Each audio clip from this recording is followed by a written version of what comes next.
Well, we all have read or heard the words, love your neighbor as yourself. A guy named Jesus coined the phrase. But what does that mean in a world like ours today when we live in an increasingly isolated culture? Sarah Beckman is here to tell us how, and she says loving your neighbor is worth it. Welcome, Sarah. Thank you. Thanks for being here. Delighted. So this all kind of came out of coming alongside somebody when you were going through a tough time in your life. Tell us about that. Yes, well, originally I was the recipient of people's help. When my third child was being born, I was on bed rest for 11 weeks. And then when she was just a little girl, within 4 years, I had 4 back surgeries. Wow. So I had a lot of receiving going on. And what was that like, being able to receive? Because some people receive help a little bit better than others. Yes. I'm not always good at receiving help. Yeah, it's very difficult, and especially for women to receive help, right? It's just one of those things that we feel weak if we need help, and so we don't want to say yes, even though really it is sort of more blessed to receive than give, I think. So you learned a valuable lesson when you saw people coming alongside you. What did you learn from that experience? Well, mostly I learned sort of some of the best things that people did. A lot of people really just blessed me by doing things without my permission, if you will. They sort of did without asking, which was actually really helpful because made it easier for me to receive. So they showed up at the door with food, or they showed up and offered to watch my kids, or they came for a visit and then offered practical help while they were there. And I didn't really have a choice. I couldn't really say no once they arrived, but if they had asked, what do you need? It would have been more difficult for me to say what I needed. And so how did you then use that in your life to come alongside other people? Well, I then had people in my life very close to me, 3 really close family, friends, and neighbors that actually had terminal illness. And so I sort of took what I learned as the recipient and tried to use that to benefit them. And most importantly, I realized how hard it is to receive, so I tried to break down any barriers that I could in giving them help that would make it easier for them to receive. So, yeah. And so during the Christmas season, we see that even more important, right? Like, you have people who don't have family around, and being mindful of people that are alone, that might be struggling, might be going through an illness.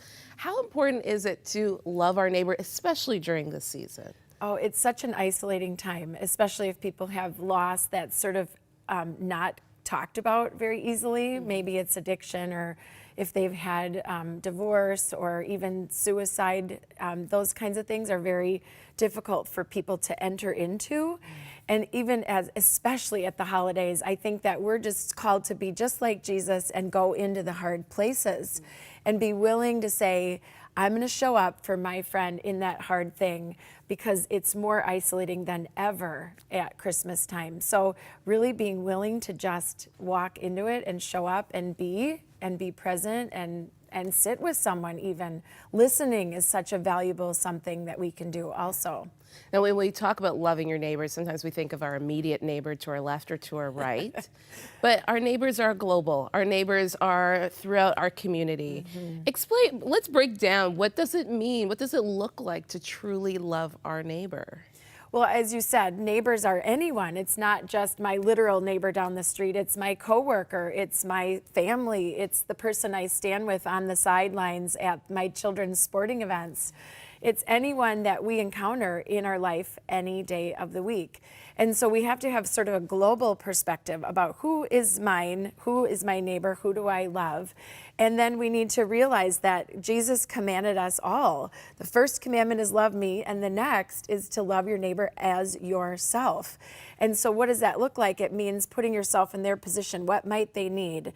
And how can I reach into their life? Because as you said at the beginning of our segment, this whole isolation thing happens in our culture. We get home and we put our garage door down, or we just run to our meeting, and we live this life of not entering into people's places. But we have to have this sort of eye to see where the need is. And I think that's what will distinguish us as people of God who are really going above and beyond and loving people.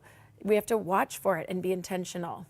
You share a story in your book alongside a practical guide for loving your neighbor in their time of trial, about going across the street and visiting with a neighbor that you weren't very close to, but you knew that she had lost her husband.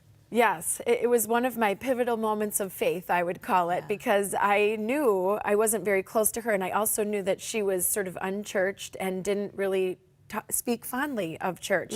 But one spring afternoon, her husband passed away instantly on a business trip, and I felt this compulsion from the Lord to do something. And I thought, well, what on earth do you want me to do? Because I hardly know her.